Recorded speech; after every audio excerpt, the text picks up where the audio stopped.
So back, guys, and this is the start of our off-season content coming up.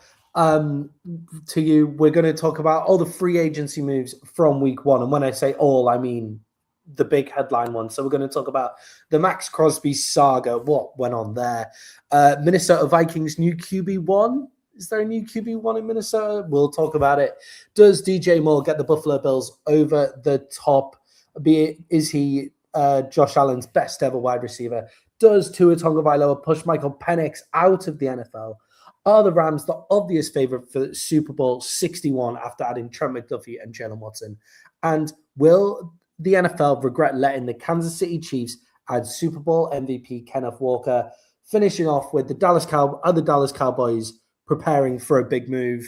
We're begging for it, Jerry. Are you going to bring one? We'll find out later. And finishing off the entire show with giving you our biggest winners and biggest losers of the NFL free agency week one so far. Guys, let us know in the comments as we're going through. We react to the comments all the time, and our first comment for the show is already in from our old friend Ryan. Ryan says his Raiders have got so much better. So much better. Facts. What do you think? Are the Raiders already better? Facts. And people better watch out for that Raiders defense halfway through this season. I think you got to give them time. It's a whole new, everybody's different, right? But from the Kobe Dean to getting, I think it's better that Max ended up staying. I know that whole thing was a shit show, and Baltimore was so bullshit for how they pulled that off, but whatever. I think they're better off with Max staying since they can afford it. Did they overpay for Linderbaum? Absolutely. But you gave your soon-to-be rookie quarterback one of the best centers in football. You invested in that. I think it was a great move. I love what the Raiders were doing. I mean, they up and down the board, they made really solid additions. And I know people are going to say they overpaid for some people. Yeah, they had to. They were the Raiders. They fucking sucked. So now, and if you look at everything they did, it's 1 to 3 year contracts. It is not deep. They can use these draft picks and start building. They can move on from guys who they were like, this wasn't a great fit. They can extend other guys. I think they handled this beautifully. And I'm really excited to see what the Raiders do from here. Yeah, and Jay, we saw with Caleb Williams what giving a veteran center looks like last season. Like, it makes a big difference. The Dallas Cowboys were always better with Hendrickson at that center position. That center is the quarterback of the offensive line, and it's integral to get veterans in there who know what they're doing. We saw kind of Jalen Hurts' game is taking a little step back with Jason Kelce out and those kind of things as well. I mean, did take a huge step back. No, not necessarily. But it took a little step back when they first left Jason Kelce as well. But Jay, also on top of that, you give Mendoza a good coach. It's a good it's a good organization as a whole. The Raiders, they look like they're going to be dangerous. And I think people are buying into that as well. And you've got to pay the stupid tax, as you say. So the stupid tax is you've been shit for a couple of years. You have to overpay players. That has to happen, and you have to overpay players in the aid of getting better. Jay, they outbid the Dallas Cowboys on the Kobe Dean. And the Kobe Dean chose the Dallas Cowboys already. Wow. And chose the Raiders already. And Jay, another guy that we're going to be talking about is JJ McCarthy. Hey, we both got a shot by bringing smoke at one time. Shout out to you for 2 birds, 1 stone, or whatever. 2 people, 1 bullet, however you want to call that. But you got us both. Yeah, cheers. Thank you so much for bringing the smoke. It is good to be back, and it is good that the Dak hate is already in. Hopefully he'll prove us wrong for another season, just carrying on being a top 10 quarterback in the league. But we'll see where we are with that going through the season. But Jay, we've already mentioned it. Let's have a look at the Max Crosby saga. A slimy move from the Baltimore Ravens, or do you believe they found out about a new injury? Whatever the answer, the Baltimore Ravens seems to have come out on top, signing Trey Hendrickson and keeping their first-round draft picks. Jay, is this a win for the Ravens long-term? And what next for Max Crosby? Okay, does anybody believe that they looked at a knee that they know was just fucking had done. And it was a meniscus, not an ACL. It was a fucking meniscus. Like, people come back quick off the meniscus. You're telling me you didn't know he wasn't going to pass a physical on his knee after being, 6 weeks after surgery or whatever the fuck it is? No, they realized that they could get Trey Hendrickson for a lot cheaper. And I am not trying to hear this bullshit where they're like, we wanted both of them. You were not going to pay fucking $70 to $80 million for both of them when you were talking about how you were going to bring Max Crosby up to the number one paid fucking defensive player in the league. You were going to reschedule, and then you're going to pay fucking $30 million for Hendrickson. You know, that wasn't going to happen. They backed out because they got cold feet, because they've never given up a first in their history. Then they were going to give up 2, and they're like, oh shit, we're going to do this for a 30-year-old guy when we can go and get Hendricks for fucking less money and not give up the draft picks. It's exactly what they did. Now, here's the thing. I would have more respect for them if they'd have just came out and said, you know what? We changed our mind, because they had every right to change their mind up until fucking Wednesday of that week. And if you would have just said, we changed our mind, Hendrickson's cheaper, we're going to keep our picks, I would have respected you more than trying to pull the bullshit that they pulled. Yeah, and Jay, I 100% agree with that as well, because if you just came out and said, we didn't think that Trey Hendrickson was an option, Max Crosby would have been a great option for us at the price we paid, but Trey Hendrickson, once you'd confirmed he's your guy, it doesn't matter what you say about Max Crosby at that point. So you can say, but Trey Hendrickson is a better option for us at this time. So you can come out and you say that, at least being honest. And then, because what's kind of happened here, Jay, is the Baltimore Ravens get a lot of stuff, and I imagine a lot of people make deals with them in the NFL because they're a well-run organization who kind of can be trusted. But Jay, now is anybody going to deal with the Baltimore Ravens for seasons to go? Because you just think Tom Brady must be spitting with the Raiders. The Raiders have basically made their assumptions on getting another 2 first-round picks. They've made their plans, and now they have to go through all of those plans again, and no one in the NFL is going to want to trade with the Baltimore Ravens. What do you think about that, Jay, in terms of their long-term stuff? I would say they've probably won by not giving up 2 first-round picks for Max Crosby, although I would say Max Crosby is better than Trey Hendrickson. But they've probably won because they come out with Trey Hendrickson and they still have their 2 first-round picks to fix an offensive line, which is struggling in Baltimore as well. So what do you think there for the Baltimore Ravens? Does this really harm them long-term? I think it's going to turn some teams off and they'll shy away. And if you have the same deal-ish from another team, it wouldn't surprise me if, you go with the other team. But what I wonder is, how do the players take this? Do you now have to overpay to get free agents? Are they like, if I have any other choice, am I going to Baltimore? Because, the mid-level guy's always going to go where the money's the most if they haven't got paid. But when you're talking these top-level guys, are they going to want to go to Baltimore? Do they trust what they're doing? Do they think it was a shady move? Max Crosby's loved, and I think what bothered the players wasn't that they backed out. It's that they let Max go do the whole, I'm a Baltimore Raven. That's the stuff that's going to rub the players. The players are like, whatever, it's a business, fuck it, But when it comes to making a player, and I don't think Max looks stupid, but that's the narrative, is they made Max look stupid. I think Baltimore's the one who looks stupid in this. I don't think it's Max. I don't think Max looked bad. I don't think the Raiders look bad. I think Baltimore looked bad. But players are going to feel a certain way if you're going to go let a player go say his goodbyes and be all excited. But again, I'm telling you, I think this might work out best in the short term for the Raiders. Yeah, and Max Crosby is a well-respected guy in the league. Like, every coach talks well about him. He got messages from Sean Payton after leaving the division.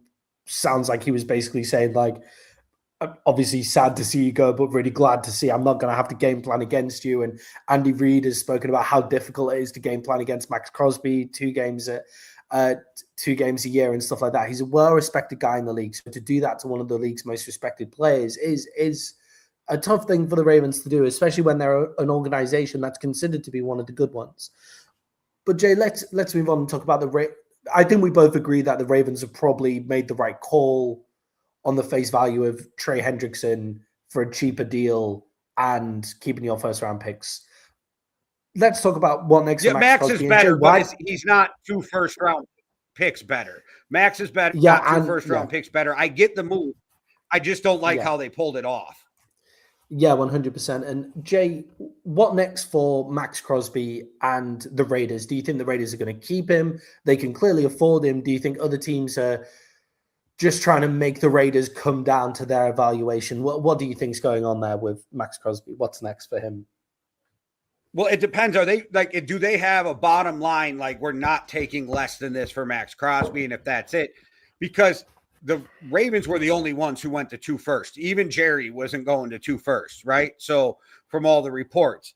So I think it's a mixture of they have a price point they want to get to. Also, at this point, now people are going to try to lowball the shit out of you. Yeah. Yeah, and I think with the Raiders here, they've done so well at the beginning of free agency, and they already have so many draft picks. They might think, do you know what? Well, Max, the Raiders treated you like the Ravens treated you like shit. We'll always treat you well. Obviously, the injury reserve thing last season pissed him off, but you could really see why they were doing it. Come play with us for 1 more year, get your stock back up, and let's go for it. Let's go for it this year because they made so many good moves. And what the Raiders are actually missing with all those free agency moves is that veteran player, the guy who shows the rookies how to be an NFL guy. And Max Crosby is the ultimate guy at that. So the Dallas Cowboys aren't coming in and giving a first. They're not giving a first and a second this year. They might give a first and a second with the second next year.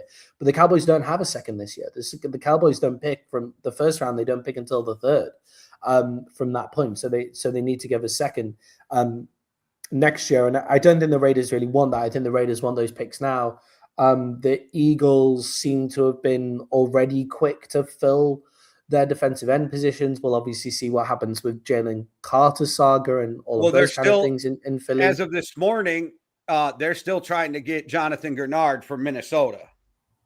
Yeah. So they're looking at other options as well. But I do think there's some teams, and I think the Cowboys are one of them, that are trying to see if the Raiders will come down to their evaluation. But Jay, if I'm the Raiders, I got my 2 first-round picks. I'll wait and I'll keep Max Crosby. I'll just keep Max Crosby and we'll just build the team around that and the basis that he's probably leaving next year without us getting any picks for him, really. What do you think of that? Well, his new contract has him there for what? 2 more years, 3 more years when he signed and re-upped.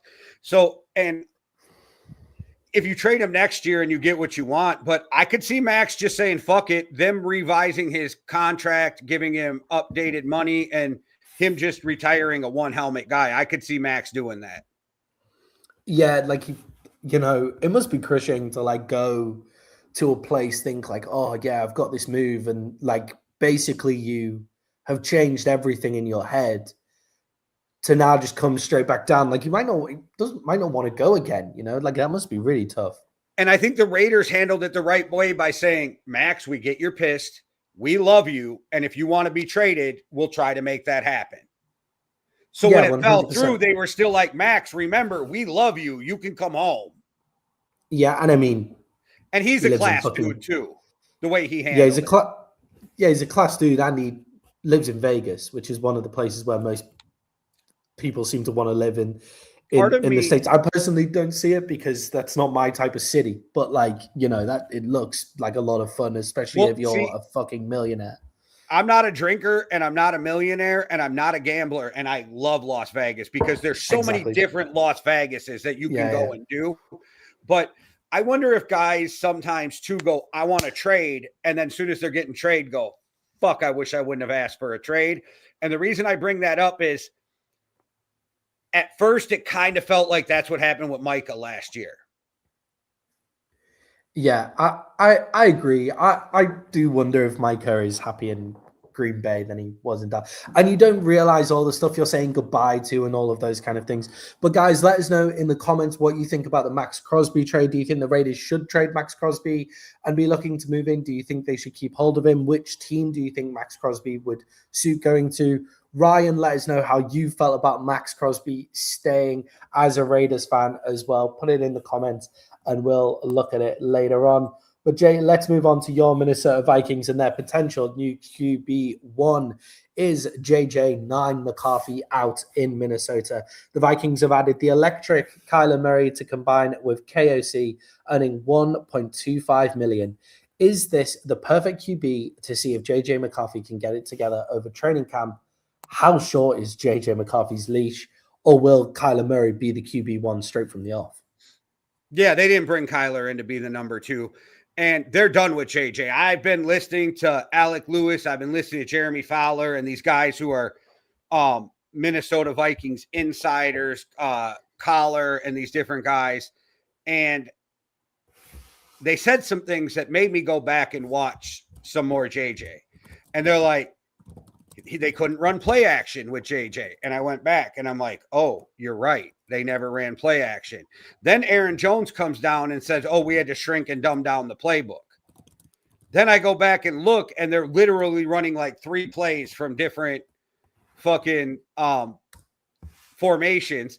And JJ still frantic back there. Yeah, I think they were out. I think Kevin O'Connell wanted to keep Sam Darnold. Everything went to shit, and that's why Kawasi's fired. And I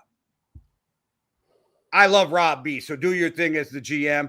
But I think they're out on Sam. I think they can't say they're out on Sam because the way it sounds right now is, I don't know how true this is, but there's some rumors the last couple of days that the Rams and the Steelers are both interested in JJ, and the asking price is a 3rd and a 5th.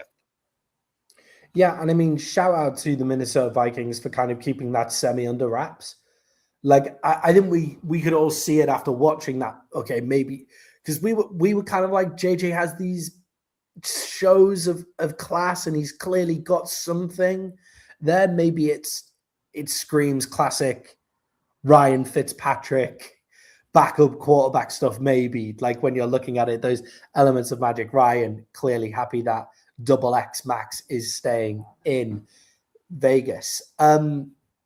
With JJ McCarthy, though, it's those small bits of class, but not enough to bring on a full QB1 position. And I like the idea of sending him to the Steelers. I like the idea of sending him to the Rams for JJ. They feel like good places for him to grow a few more years behind great quarterbacks as well. And Jay, I agree with you. KOC clearly wanted Sam Darnold to stay.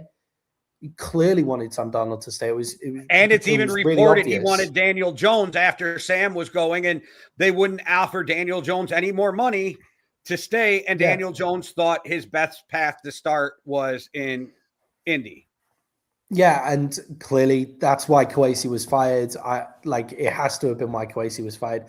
I could see JJ McCarthy going to the Los Angeles Chargers to link up with Harbaugh. You know, that could be interesting. He was another one in the mix, well. That they mentioned in that article. And they mentioned the Packers too, but there's no way that the Vikings would trade him to the Packers, because if he hit, they would look so bad.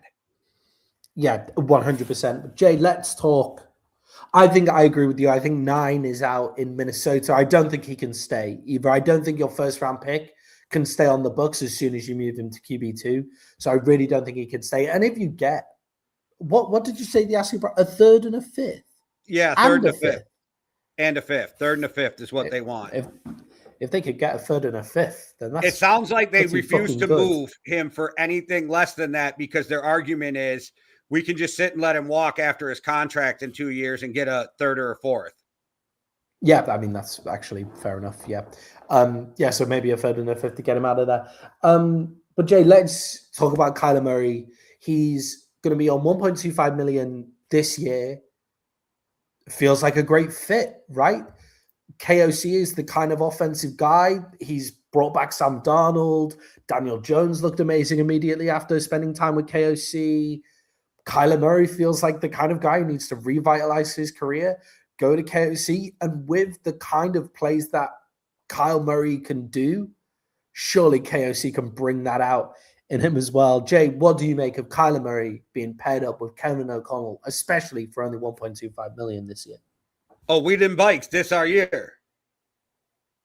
We them Vikes this our year. No, like seriously though, if you look, what did Kevin O'Connell do best with Kirk Cousins and Sam Darnold? Kevin O'Connell helped them stop making bad decisions and help them stay in the pocket long enough to let those deep routes open up.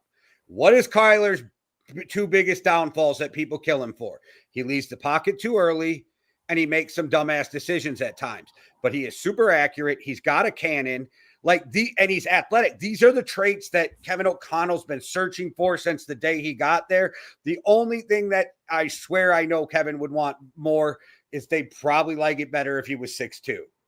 Right? I'm sure 100%. That would be, but you're never going to get anything. And from what was reported by Alec Lewis, who is in tight with the Vikings, is Kevin O'Connell told Kyler Murray when they met, you are the only option out there at quarterback this year that doesn't feel like a one-year Band-Aid.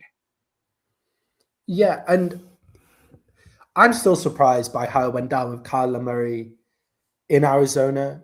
I don't think there's any fault that Kyler I got to tell Murray you this too. I don't know if you heard this, but remember all the shit about the clause in his contract about playing video games? The video games, yeah.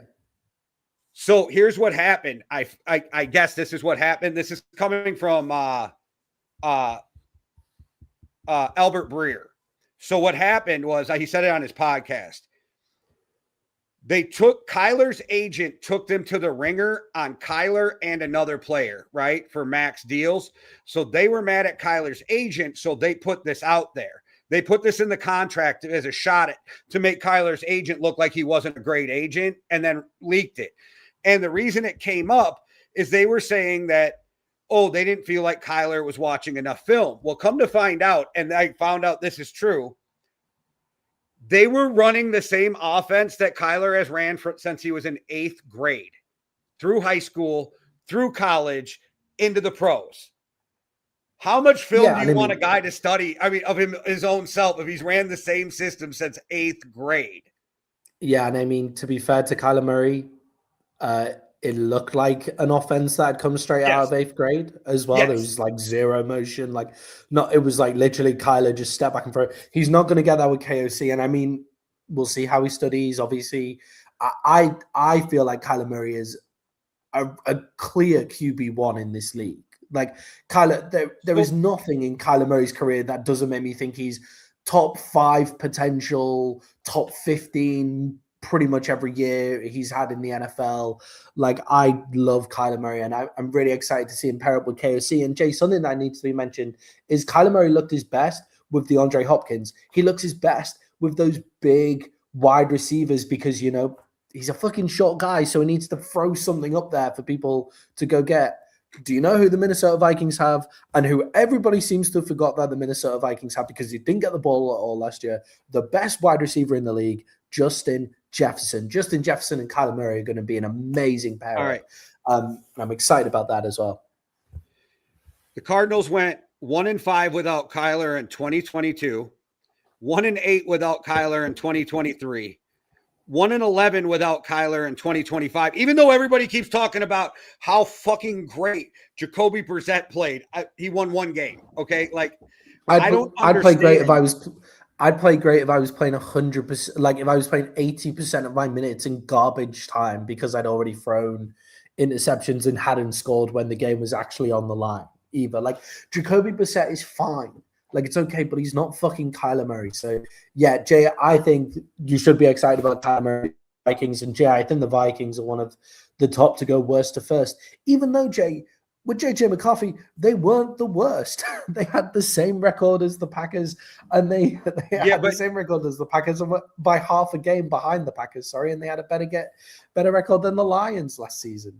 But JJ McCarthy was 29th or less, 29 to 35 in most quarterback stats last year. So so you're right. If they had any resemblance of competent quarterback play, they were in the playoffs last year.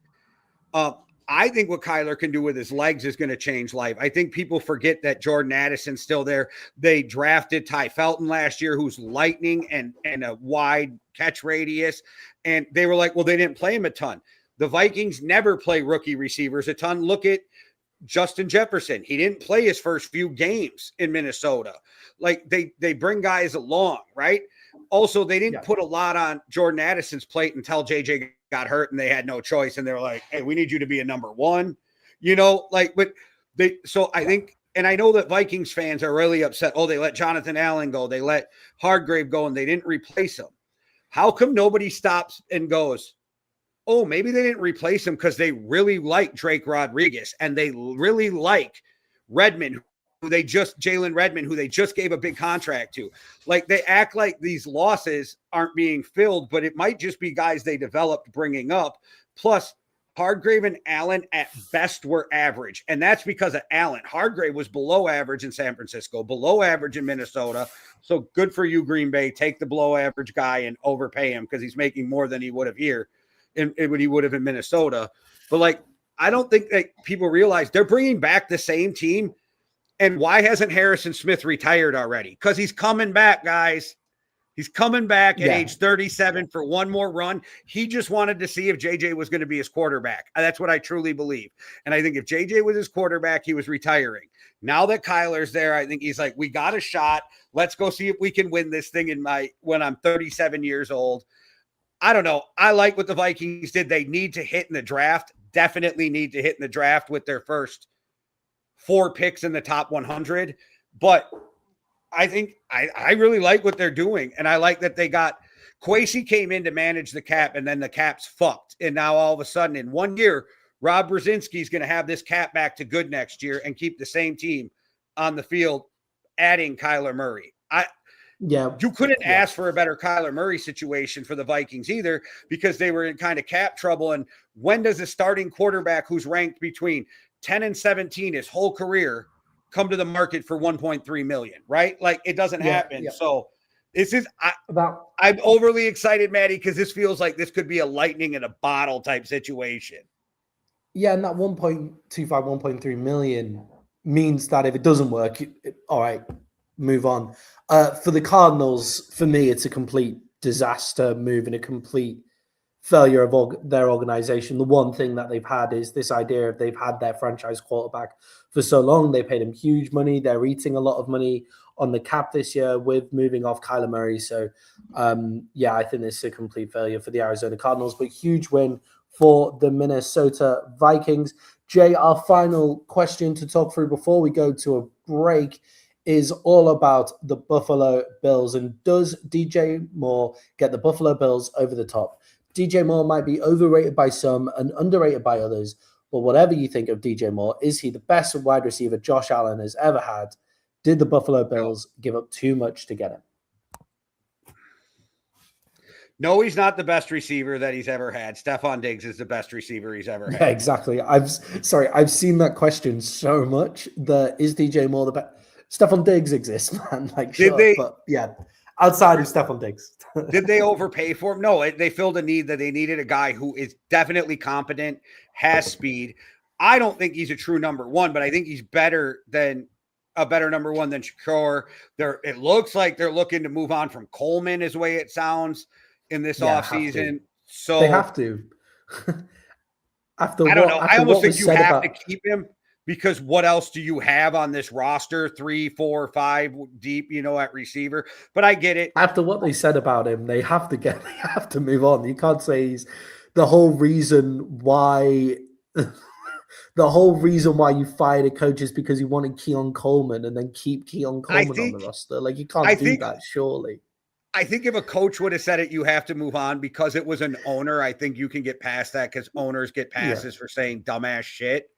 But I get where you're coming from. I don't disagree with the what you're getting at there. I like DJ Moore. I don't love DJ Moore, right? Like, that's the thing. So I don't know. I think it would have been a home run if they could have brought somebody else in with them. And it's still not over. Go get you a Christian Kirk. Go get you somebody like that can help. Just get as many good players as you can around Josh Allen, because they have done Josh Allen no service by helping him out.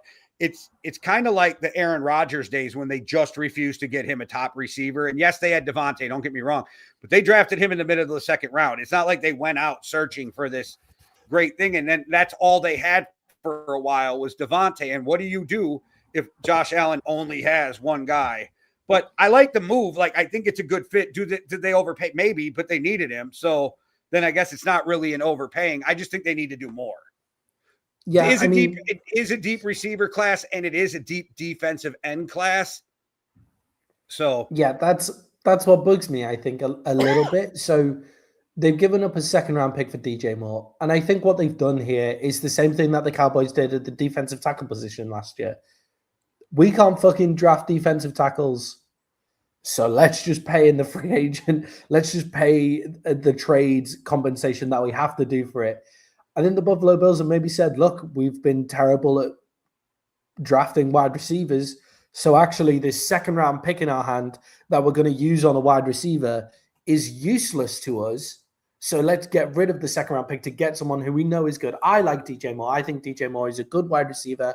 I think it made, when the Bears traded for him from the Panthers, I think that deal made a lot of sense. Rather than taking the extra first round pick, take an extra weapon for your eventual quarterback. That made a lot of sense to me. I like him. I'm on a similar page to you with the wide receiver too. I don't think he's ever shown that he's a straight up X receiver, wide receiver one kind of material there. So maybe look, you spend your first round pick on a wide receiver one, maybe, but maybe spend that first round pick on a defensive end. I agree with you. You can hit lightning in a bottle at the moment with wide receivers coming out of the draft. Those guys that you're drafting in the second, third, fourth rounds, like they're coming out and they're getting good minutes as well. They're coming out and they're playing good football as well. And I agree with you. It's time that the Bills have to get wide receivers that can just play football, and they have chose a guy that they know can do it. Daniel Jeremiah says you will get competent receivers in the 5th round this year.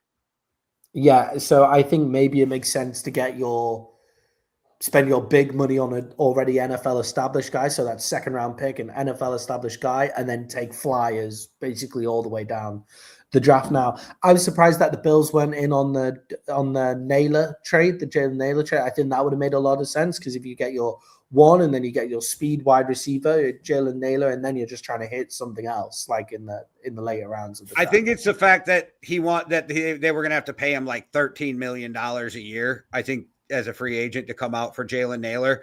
And I love Speedy, but I don't believe he's a number one. And I even question sometimes if he's a true number two. Yeah, I think he's more that guy who is just take the top off. And then, King Coleman makes you don't necessarily need a wide receiver one if you fill out all the different types of wide receivers. So DJ Moore becomes your Packers. He's quick enough. He's quick enough, but he's a route runner, right? Yeah, like the Packers. He's quick enough, but he runs your routes.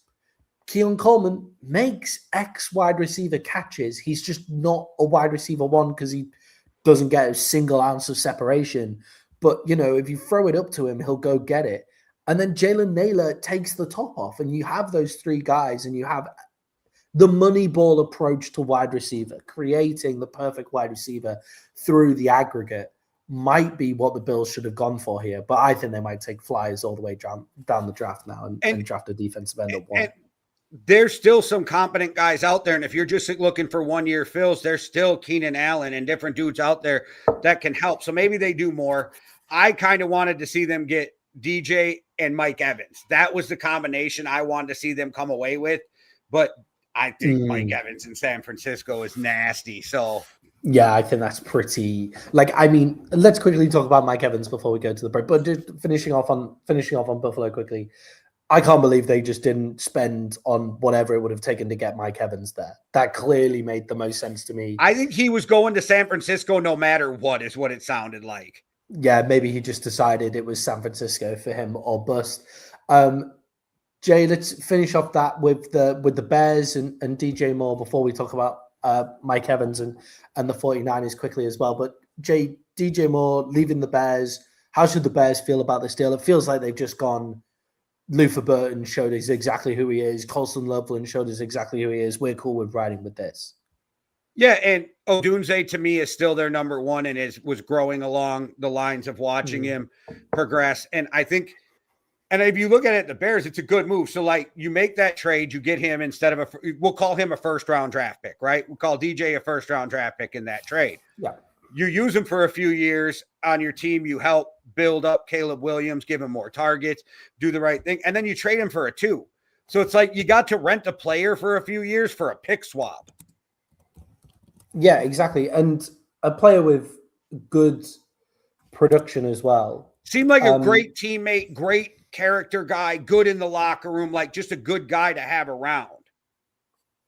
Yeah, and I think it's with DJ Moore, it's you're building this young team, you're building this young wide receiver core. You have a vet there to do that job, and he's giving you good production. And he was at some point in the season was there. Caleb Williams seemed to like him as a target. Whenever I watched them, I had DJ Moore on my fantasy team this year, and whenever I kind of watched them, DJ Moore would come up with a play, 2 plays in a big situation. DJ Moore seemed to be there along the lines of I kind of wanted him to throw it more. Jay, them getting that second round draft pick. They've lost is it Dalston at the center position after getting him from the Falcons. He's decided to retire now, and Caleb Williams really enjoyed that center partnership. Maybe with that second round pick, center is a position that people don't overpay at. You don't spend a second round pick on a center. Spend a second round pick on a center when you've got 2. Spend a second round pick on a center. I would argue some of the best centers in the league came from the second round, so I don't know why more people don't do it. The reason you don't spend a first round pick on a middle linebacker or an interior offensive line is because you lose the 5th-year option. And the reason I say you lose the 5th-year option is because the 5th-year option and the tag are both based on the offensive line as a whole. So now you're paying tackle money for a center. Or if you have a middle linebacker, you're paying edge rusher money, like, for a Myles Garrett. That's their average in linebacker. So you almost lose the 5th-year option if you take an interior offensive lineman or a stand-up middle linebacker. So I think that's why teams stay away. But if you look at some of the best wasn't he a fucking second round pick? Landon Dickinson, yeah, but he was drafted as a guard and then is moved into the center, right? Right, but that's what I'm saying. He's one of the best in the league. Went in the second round. This is the things I'm talking about, right? Like second round talent center is like first round talent center because now that's where they're going to go grab these guys. I don't think it's bad to take a center. And this is the year to get a center too because, again, I was watching Daniel Jeremiah and Bucky Brooks, and they were saying that they think there's some quality centers who could end up being starters in the 4th round this year. Yeah, 100%. I think Jake Slaughter, the Florida Gator. Love him. Don't even put his name out there. I'm scared that he's not going to be there for our 2nd, 3rd round pick. I want him at that 97, that Sam Darnold pick. That's where I want him. Yeah, if I'm the Bears, I'm taking him with my second round pick. I get it, but I'm get it. Like I'm hoping, right? Like that's the guy I'm hoping for with that 2nd, 3rd round pick. Where do they pick now? They pick at 57 and they pick at 60. So, they're 2 lower second round picks as well. You think pick 60, you just go, fuck it. Like, let's just go get him. Let's just go get the best center on the board. I don't understand why more people don't just take, like, there's certain positions where it's like the best players in that position on the board last until the 3rd round. Why don't I just, second is such a shit shoot. Let's just take the guy there. We know he's going to be great. Jake Slaughter is going to be an amazing player in the NFL. So if you get a starter out of the 2nd round, then you're happy. Like, just take him, right? Yeah, just don't take Cole Strange in the 1st round if you're the Patriots, because now he's still a free agent bouncing around hoping he got a home. I'm just saying. That's mad. And Jay, quick on Mike Evans to the 49ers. Great target for Brock Purdy. Great fun piece for Kyle Shanahan to play around with and have on his offense. And that ex-wide receiver is great.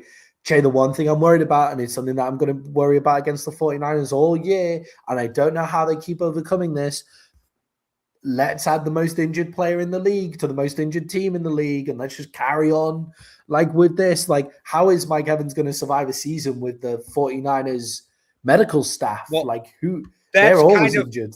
This is why I think it's a great signing. So as long as him and Kittle don't get hurt at the same time, they can do a lot of the same things. And I know Kittle's a tight end, minus the blocking, though, those big bodied routes for Purdy, that kind of stuff. So as long as he and Kittle don't get injured at the same time, I think that's kind of the route you go with that. Interesting. So week 1, you're saying play Mike Evans, wrap George Kittle in bubble wrap. Week 2, we play George Kittle, play Mike Evans in bubble wrap. And then when you get to the playoffs, you play them both and they get injured in the first round. But, that's fine. Sorry. Yeah, I really like this signing. I think it's a great signing by the 49ers. And I think the 49ers are going to be dangerous this year with KMC, the only question Mike I Evans. have, when does Christian McCaffrey hit a brick wall? Yeah, I just think this is the last year that they're all just going to play everything, get that vitamin T on board and just push through, and they're all going to walk off into the sunset on their Zimmer frames together, the entire 49ers organization. Like, CMC's legs are both going to fall off. Like, after You're this like, season, they're all going to ride the same ambulance out into the sunset. Super Bowl 61 in hand while the paramedics are giving Trent Williams CPR while he's holding it on the sideline. It feels like this is the twilight season for the 49ers. This is the one for them to go and get the dub with these guys, because it's Trent Williams. This has to be his last season. CMC, he can't keep going for this long with the amount of workload he has to go through.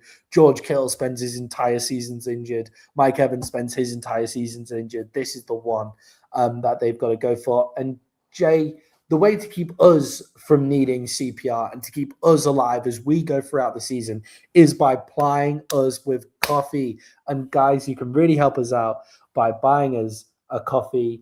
We love when you like, we love when you subscribe. So make sure to like and subscribe and enjoy the break. Me and Jay set up the Yankee and the Brit nearly 5 years ago. And in that time, we've gone up to about 7 shows a week. And with the help of our loyal community, we've been able to keep growing. But we want to grow even more. And that's why just giving $5 or £5 could really help us out in our Buy Me a Coffee fund. And all you have to do is hit the Buy Me a Coffee link in our YouTube descriptions. That'll be on every single video. You can give £5, $5. You can give it once, you can give it every month. And what that does is it allows us to grow and even buy ourselves a coffee every once in a while.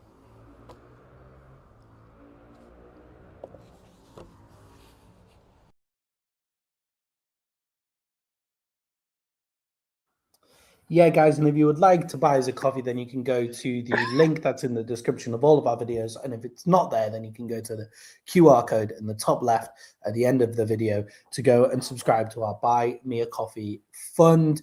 Thank you so much for all of your support. But most importantly, guys, like, subscribe, hit the bell for all the shows coming up throughout the off season and into the 2026-2027 season of the NFL, finishing with Super Bowl 61. And Jay, talking about Super Bowl 61, the Los Angeles Rams. Are the Rams the obvious favorite for Super Bowl 61 after adding Trent McDuffie and Jalen Watson? The size at cornerback was clearly the biggest weakness last season. After a few years of draft and develop, we have seen the Los Angeles Rams go back to F-then picks and fix the issues before the draft. Are they going to take home a Super Bowl in what could be the NFL MVP, Matt Stafford's last season? Jay, what do you make of those moves, the F-then pick strategy by the Los Angeles Rams? Well, you and I were just talking about this during the season. Maybe it's time with Stafford getting old, you go back to the F-then picks.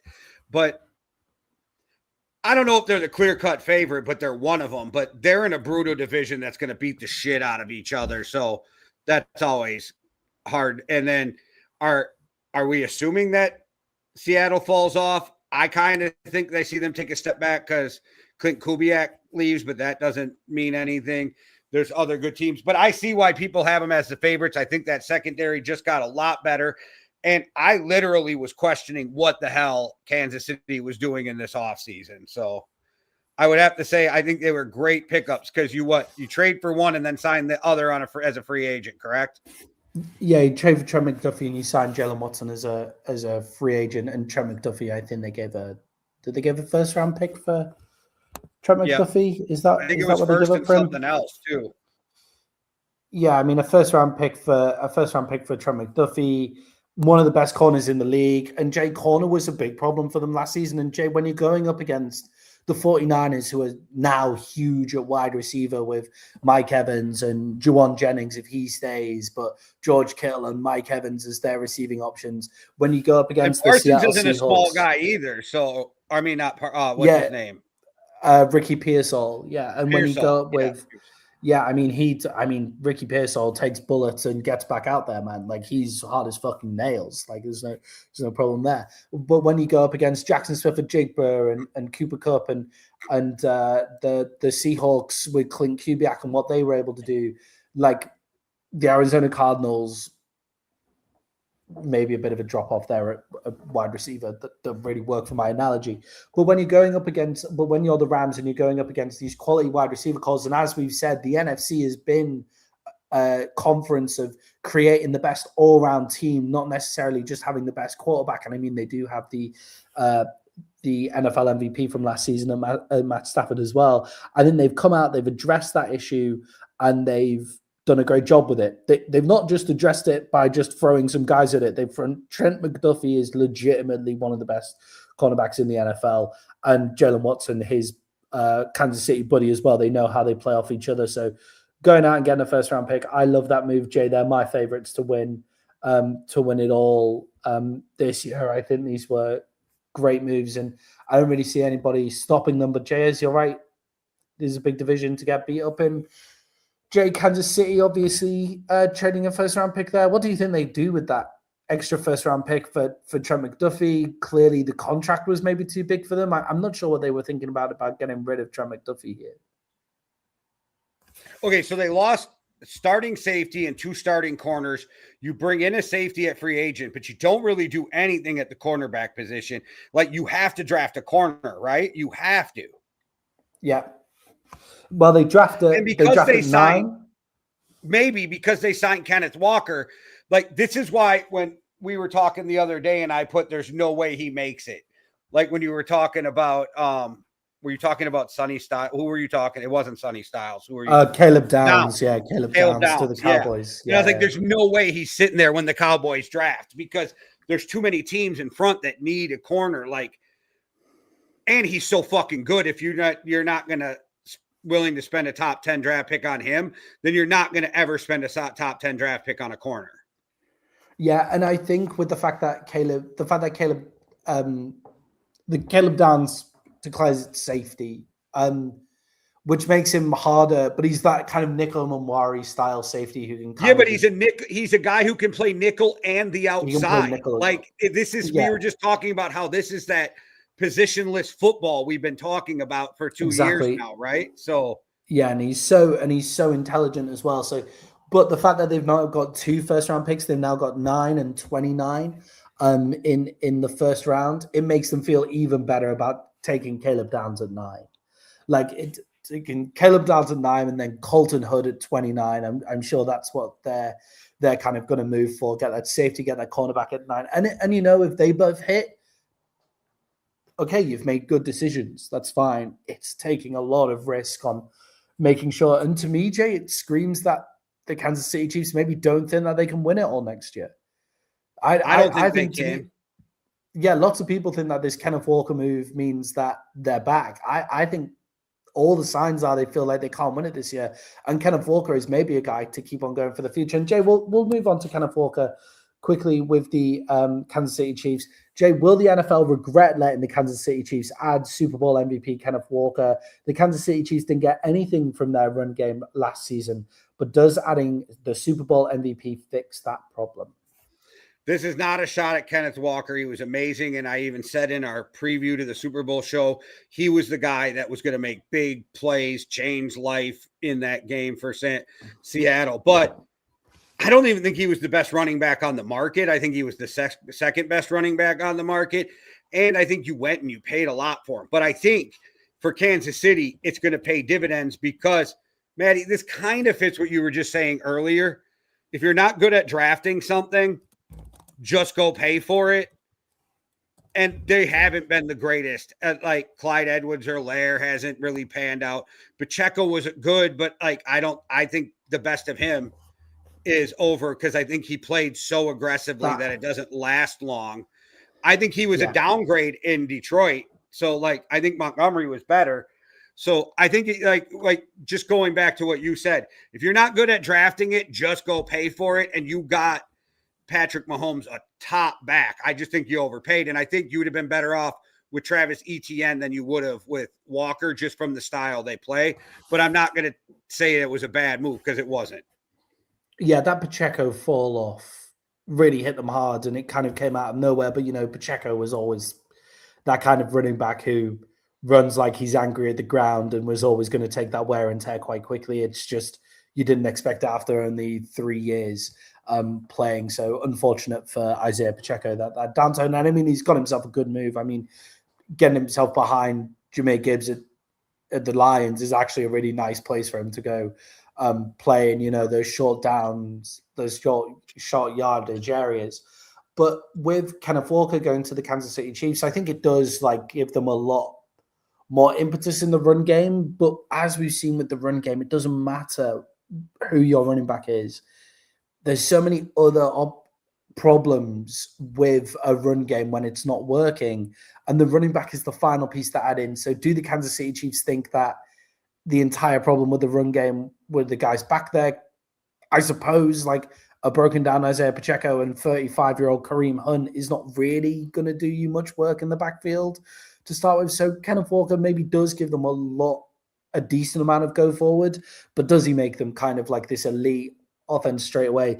I'll be surprised if Tyreek Hill doesn't still make it to Kansas City as well. And we kind of see that as well. But I think Kansas City are taking some flyers and on seeing if they can see what they can put together. But really, they're building for the next couple of years, I think, the Kansas City Chiefs. Yeah. Jay, let's go look at the Atlanta Falcons and their quarterback stuff continues. They've currently had 3 new quarterbacks through the door in 2 seasons, with Kirk Cousins obviously getting paid $100 million, Michael Penix being a first-round draft pick, and now former first-round draft pick Tua Tagovailoa comes in to Miami. Jay, does Tua Tagovailoa push Michael Penix Jr. out of the NFL?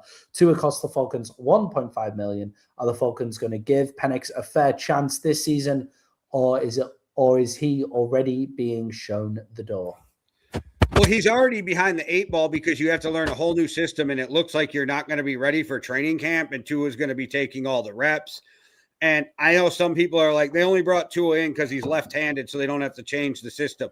Well, I think it's also because they're not sold on Michael Penix, and I'm not sure that Kevin Stefanski is a Penix fan. I don't know if he is or not, but Michael Penix struggled. His mechanics look bad, so unless they can fix those. But how do you think that Penix is the starting quarterback when we don't even know if he's going to see any time in training camp?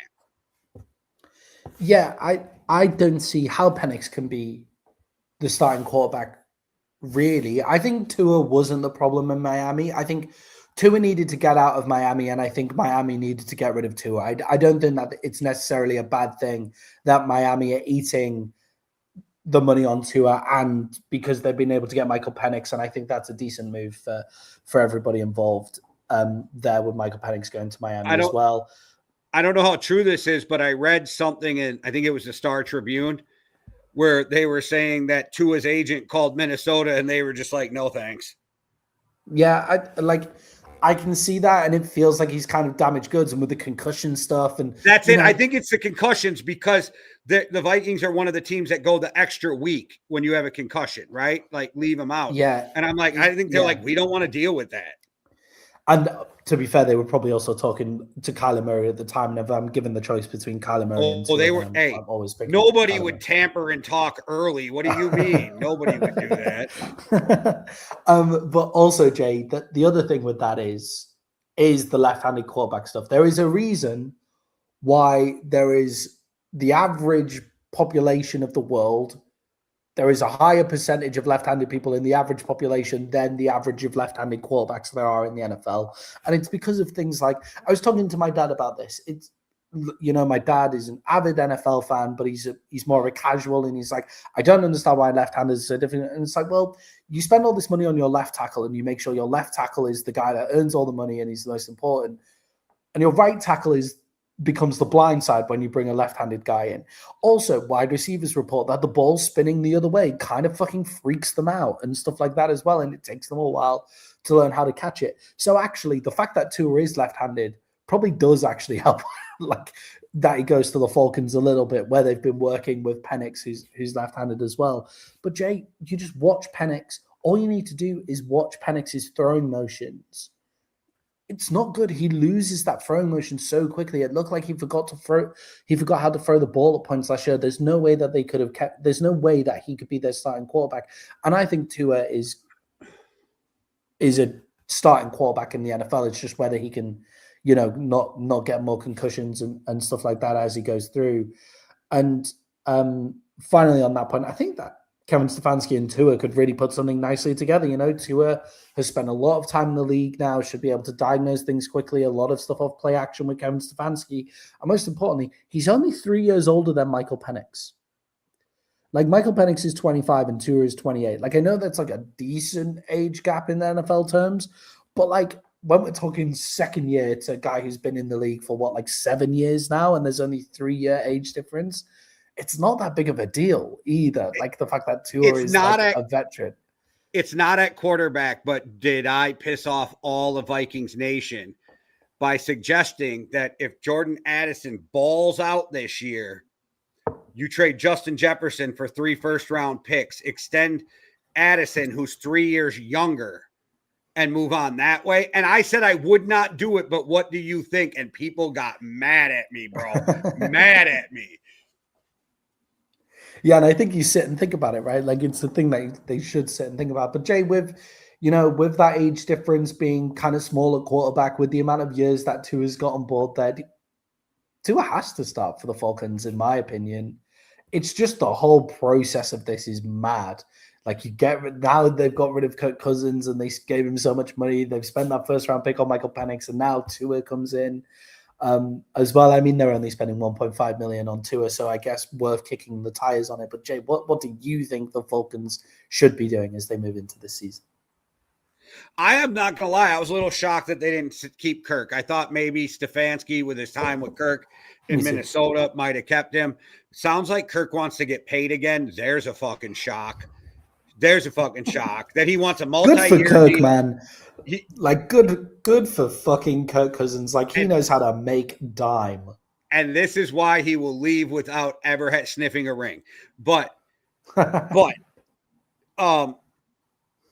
think Tua is a good quarterback. I just think he's got a fucked injury history, and I don't think he's a top 5. But and the injury history scares me only because I worry about these guys after they're done playing football. I get it's a business and most teams don't, but I worry about these guys. And I've said it before, Tua is a guy I wish that he would have retired already. Yeah, I agree, but I agree with that. But now, since he's in the league, you've kind of got to roll with it. I'm surprised they didn't stay with Kirk Cousins because of the Kevin Stefanski connection. I still think Kirk Cousins, at the end of it, is going to end up at the Colts, who've obviously re-signed Daniel Jones, which is interesting. We should probably talk about that quickly. But the Colts have obviously re-signed Daniel Jones, and you would think that Kirk Cousins might be the guy to go in there for a year, and that would be the way he sniffs a ring. But if he wants the money, if he's there for the money and proper starting quarterback pay, then it's screaming to me he's willing to go and play Jets, Jets, and just get the shit kicked out of him. Since you brought up the Colts, there was something else I was going to bring up there. So we could veer to that quick if you want to. Yeah, let's do it. So what do you think about this? I think JJ's gone in Minnesota. We all know Kevin Stefanski loves Anthony Richardson, and they were willing to give up the farm to move up for him. They just couldn't get up there. Do you then take Anthony Richardson off their hands for cheap? Because it sounds like they're willing to let him go for like a 6th, 7th round pick. And Do you bring him in if you get rid of JJ? Because so what it sounds is Carson Wentz is coming back as the backup for Minnesota. That's why he turned down the Jets. And then you get rid of JJ and you bring in Anthony Richardson as your third string quarterback. Yeah, I mean, you could do that. I mean, the Jets have also just got rid of Justin Fields as well. So, he went to Kansas City. So, but I didn't even think that was worth even bringing up. Is he already gone? I didn't see that. I was thinking, hey, if we're talking Anthony Richardson, we may as well talk Justin Fields. Next year, for a sixth, they got Justin Fields. Yeah, I think you've got a sixth for Justin Fields. And it's because he's guaranteed like 10 or 12 million, and Kansas City only has to pay 3 of it. Yeah, and I think I mean, he can come in and do a quarterback sneak as well as anybody. Like all of Patrick Mahomes' backups before him, he'll come in and do that quarterback sneak. That's all they need. But yeah, on Anthony Richardson, I think would be interesting to have him at the Vikings. I guess I don't think he can play quarterback in this league. Like people give Caleb Williams but if it's a third completion percentage. If he's your third string and you build something out of him or you don't, like I think it's a good flyer if you let JJ out the door. I think you always want a developmental guy in the building, even if he's on the practice squad. So why not? Yeah, I think give him the Taysom Hill role and just unroll with it. Maybe, nobody's going to steal him off your practice squad either. Yeah, I mean, yeah, that's true. I mean, maybe Sean Payton gets him to play the Taysom Hill role. To be fair, that wouldn't be too bad either. Yeah, maybe the Falcons take him and have a full quarterback come through the door. And with Daniel Jones, they had no choice but to give him that $100 million contract. Yeah, so let's quickly talk Daniel Jones before we move on to the Dallas Cowboys. So Daniel Jones, obviously the Colts have now paid him. It's over 2 years because I don't think we're going to see much of Daniel Jones this year either. Like he's broke. Well, and that third year is kind of fake on that deal too. It literally boils down to 2 years, like $100 million. Yeah, so it's basically they're paying a retainer to keep him for next year is what it looks like because they're not going to see much out of him this year. I just don't think he'll be very good the first year on that Achilles.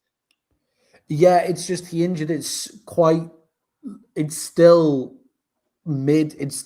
till a mid this season injury. Like, and then he might play the second half of the season. But if the Colts are in contention because they go out and get someone, and the Colts are in decent contention to play, because it depends how much you think that last season was on Daniel Jones. And I actually think that Daniel Jones played some really fucking good football and was just and was actually pretty excellent.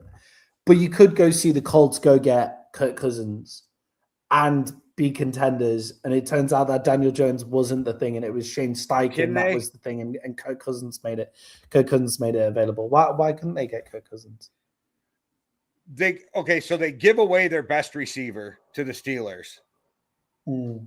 Daniel Jones' athleticism put him in positions to win. That's fair. Like, can they win with Kirk? I'm not saying they can't. I'm just like, I think that's a legitimate question. Like, can they? Like, and I get Alex Pierce is a great deep ball receiver and 20 plus yards per reception. And I have no problem with you paying him, but then you let Pittman out the door. You got to get somebody else to, yes, you have Jonathan Taylor. He wants to get paid again.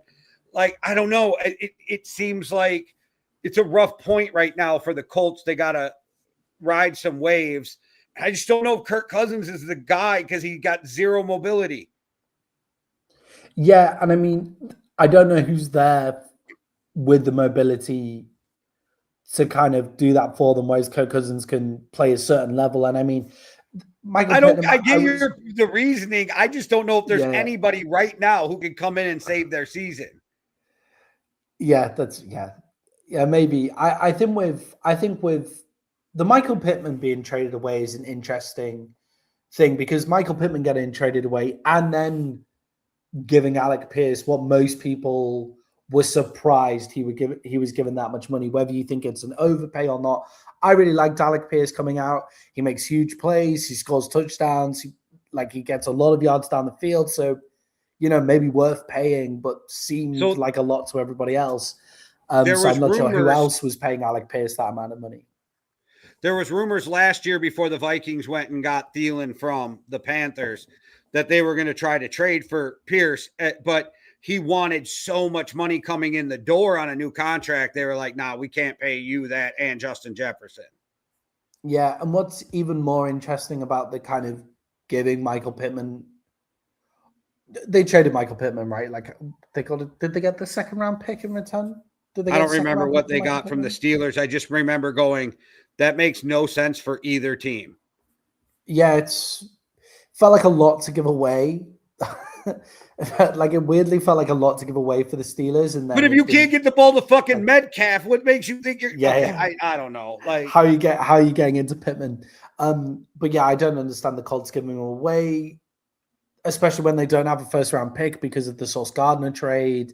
That Sauce Gardner trade is now starting to look a little tough, but you never knew he was going to get injured and stuff like that. But that's starting to look a little rough on the season. The Colts are going to be an interesting team to watch. And Jay, let's finish off before going to giving our finalized NFL free agency week 1 biggest winners and losers. Let's talk about the Dallas Cowboys. And Jay, are the Dallas Cowboys preparing for a big move, creating cap space, trading away starters in Odigizua, adding high-end backups like Rashawn Gary, who I don't think is like a number 1 D end. It's maybe a number 3 in the rotation and doing it for a 4th round. But anyway, adding some high-end backups. It looked like the Dallas Cowboys were setting up for something big in free agency. But once again, Jerry Jones leaves Cowboys Nations hanging. Are the Dallas Cowboys fans going to get the big free agency move they so desperately desire? Jay, what does it look like for the Dallas Cowboys and them making this space? I'm going to start with this as somebody who watches every minute of every Packer game because I'm right here and they're in my division. Gary is going to ball out for the Cowboys because when he's at his best is when he does not have to be the number 1 guy who's getting double teamed. He is not going to be double teamed with that D line they have. You had no choice but to trade Izugio, however the fuck you. Yeah. You had no choice. Plus, he doesn't fit your scheme as well as he would being traded. You know what I mean? The scheme that's run. You had to. You had to get rid of one of those guys, and he's the one who fits the least. Makes sense. I think Gary was a good addition because you didn't give up a fucking ton. You get him in. And I know people are like, you could have just picked him up in free agency. It's so easy for people to say that. You act like there's no other teams out there in the mix for this fucking guy. Yeah. And I mean, it also turns out that the Dallas Cowboys can't pick up people in free agency. Like Nakobe Dean picked the Las Vegas Raiders, like over the Dallas Cowboys. So, that has a lot to do with his college teammate went there and they decided to go together. And yes, I get your point. I'm just saying it's like people act like you can just sign whoever you want, that they have no choice in it, right? So I think he was a good pickup.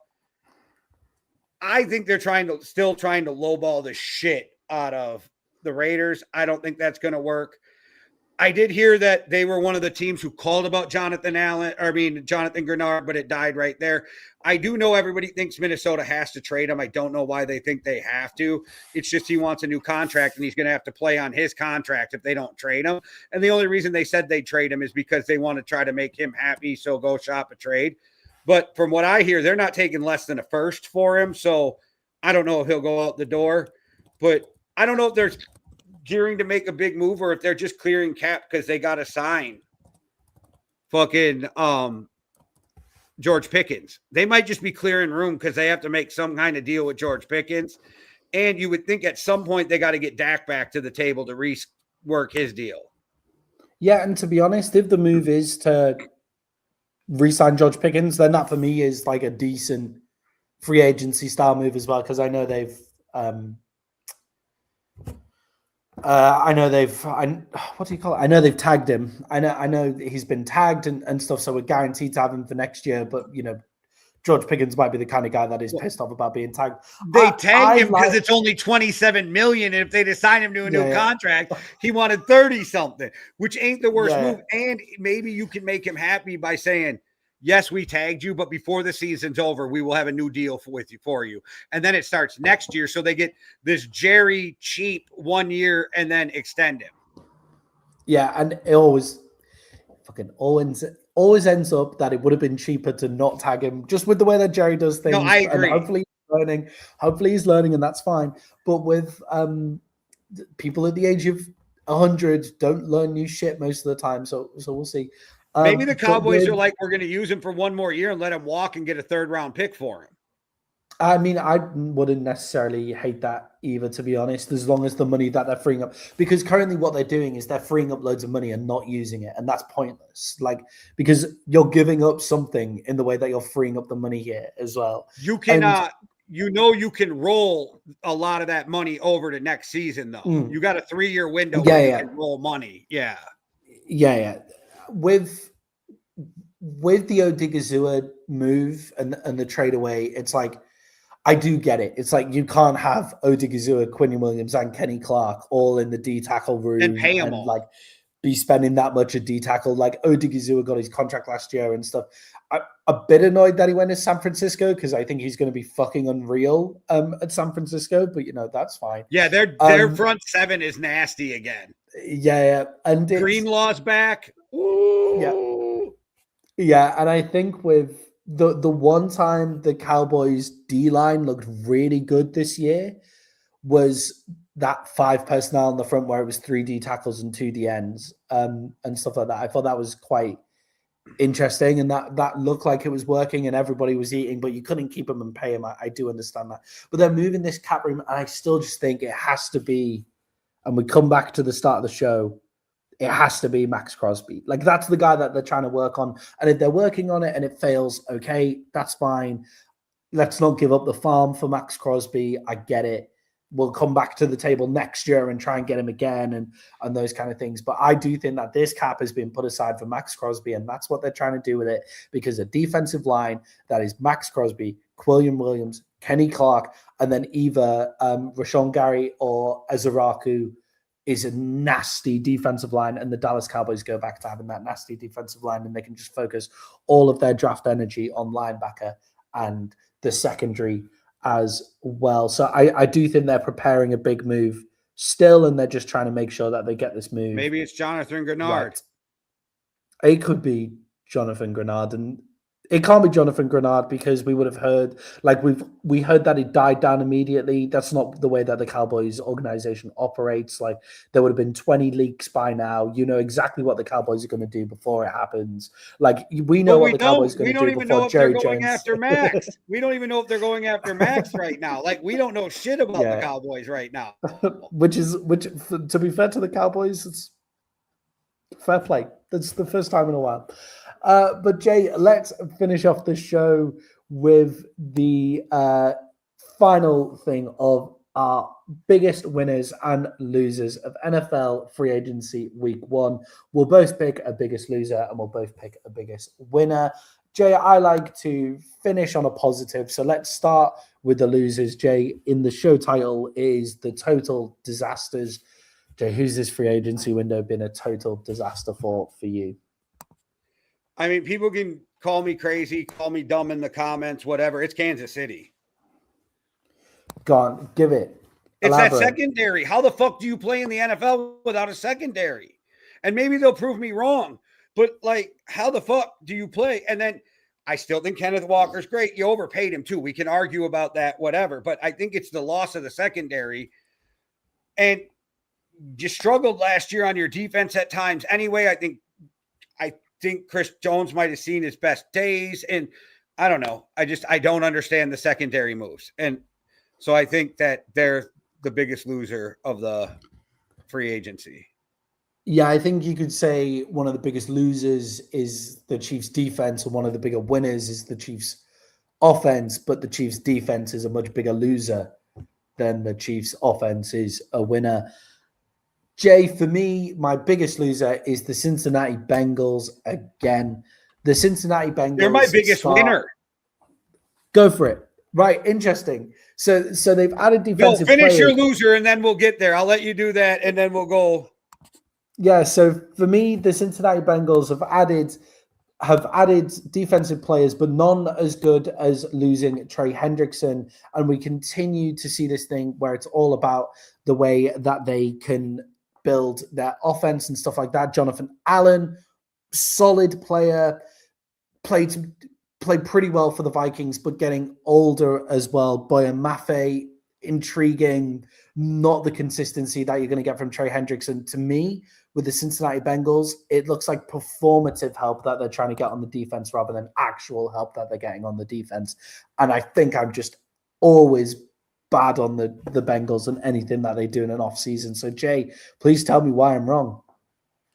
I just think they did what they needed to do for once. They went out and fucking tried to fix some things that were wrong with Mafe, with Cook at safety. I think that we kill them every year for not doing anything. And then they re-signed Dalton Reisner, which they had to do. I think they had to do that. I think that was big. You keep Jalen Davis. I don't know. Like, I feel like they, for once, made moves on the defensive side of the ball. They need to actually try to get better. I'm not saying it's going to change life because I think the Raiders probably had the best, but I didn't want to keep going Raiders, because we kicked that to death. So I was going with the Bengals because I'm like, they're actually doing something the right way. Then I think that's the biggest win right there, is that I even hit the group chat and said, holy fuck, the Bengals actually got better. I'm so glad we did this because for me, it's like the Bengals are wanting to look like they're trying to do better. Like, that's what it looks like to me. What would have been better is if they got Trey Hendrickson on the books. Like, the fact that they lose Trey Hendrickson and they bring Boyan Mafe, that's it. They didn't have to lose Trey Hendrickson in this free agency. They didn't have to do that. That didn't have to happen. Okay, but let me check here. Sorry, go on. No, I'm checking something here just to make sure I'm not wrong. Yeah, so Mafe's only 27, right? And then you're talking about, we're assuming Hendricks is going to be the guy he was 2 years ago, coming off an injury in his 30s. I don't know that that's the worst move. I think you should have fucking traded him last year and got something, but I don't think letting him walk this year and going to get a younger guy is the worst move. Plus, next year, they're guaranteed a third-round pick for him. Yeah, and I obviously always like when they get the third-round pick. I just don't necessarily trust them to fix the holes that they've got with the first-round pick. It's just interesting. I just felt like some adult shit was going on. I think that's a win. Yeah, the Boyan Mafe from Trey Hendrickson feels like a big swing, and we'll see how that goes. And then we're trying to get younger, and then they bring in Jonathan Allen, and it's like, okay, well, what's the truth in that? But yeah, so I feel like interesting. That's going to be fun going into the season. Jay, some honorable mentions for the. I like that we so disagreed on that. I like that. Yeah, that was fun. The honorable mentions for the biggest loser, the Cardinals losing out on Kyler Murray, not bringing anyone, anybody of note in. We kept Jacoby Brissett. Okay, I know they're probably just trying to lose so that they can get the prime position for the 2027 quarterback draft class. That looks like it's going to be amazing. But we have no idea. We've gone into so many seasons where we thought those quarterback draft classes were going to be the best that we've ever seen, and then they turn out to have poor college seasons. If you don't get the number 1 overall pick, you're competing with the Jets, who have 3 first-round picks and a ton of other shit for next year for ammo to move up. Yeah, exactly. And with there should be loads of options at quarterback in 2027, but they're trying to position themselves towards that top to make sure that they've got who they want. The Bucs don't really bolster their pass rush either. The Tampa Bay Buccaneers have really struggled with pass rush for a couple of seasons. They got worse. Good for them. They've actually physically got worse on the offensive side of the ball, and the pass rush has been a struggle. And Jay, they've been calling for Jonathan Grenard as well, and they're trying to get Jonathan Grenard for a day 2 pick. It looks like, so honorable mention for the Bucs as biggest losers as well. But Jay, let's move on to a positive. The Packers too get an honorable mention because they lost talent and added nobody, but whatever. Just doing nothing. Just classic Green Bay stuff. Jay. And losing Dobbs and losing Quay and losing Gary and so Trayvon Diggs is gone. I don't know, Yeah, difficult for the Packers not to be included in that. Which if Trayvon would come and sign on a low contract with Minnesota, I think Brian Flores could get you back to where you need to be. But just saying. Yeah, and it becomes a really interesting weapon actually for a guy like Brian Flores, right? Jay, with the Green Bay Packers there, the Micah Parsons trade looks more and more like a win. I'm just going to say it. Like, if the Cowboys come away with Max Crosby, that that Micah Parsons trade for the Dallas Cowboys looks more and more like a win every single day. The Packers are seeing what happens when you have to pay a defensive end, whatever the ridiculous money it was that they got Micah Parsons. It's already done, becoming more and more. I called the win the day after the trade, just nobody wanted to listen to me. That was an incredible pick by you, Jay. Absolutely awesome. I just thought you guys got better and freed up a ton of space. I didn't know how it was a loss. And I did say it could end up being a win on both sides, but the Packers still have to prove it. Yeah, 100%. Jay, let's chat biggest winners here. Jay, who's your biggest winner of NFL free agency so far? Yeah, you know who that is. That's the team who got the 3'3" quarterback. The one I've been dropping just crazy memes about his size, which you would think if you were on Yankee and the Brit, you would think I hate Kyler and the Vikings, but they're so funny. They're just so good, man. Yeah. I got some in my phone I haven't dropped yet that just are so hilarious. But no, I think that I don't know if they were the biggest, but for me, they're biggest because I'm a homer. Like, I think this was a home run. Get Kyler in the room. But honestly, the biggest winner, if I'm not being a homer, I think it's the Raiders, because I think they put down guys that can build the culture they want on short deal. I can't stress that enough. If you look at these contracts, they can get all out of all of them within 2 and 3 years if they want to. Yeah, and Jay, I was going to talk about this actually, where the year before the Houston Texans got like really good and CJ Stroud arrived, we were saying about them adding these like B to C players, maybe a couple of them creep into A once they're given more impetus to be better, and once they're given starter positions and stuff like that, and they bolster the depth of their team.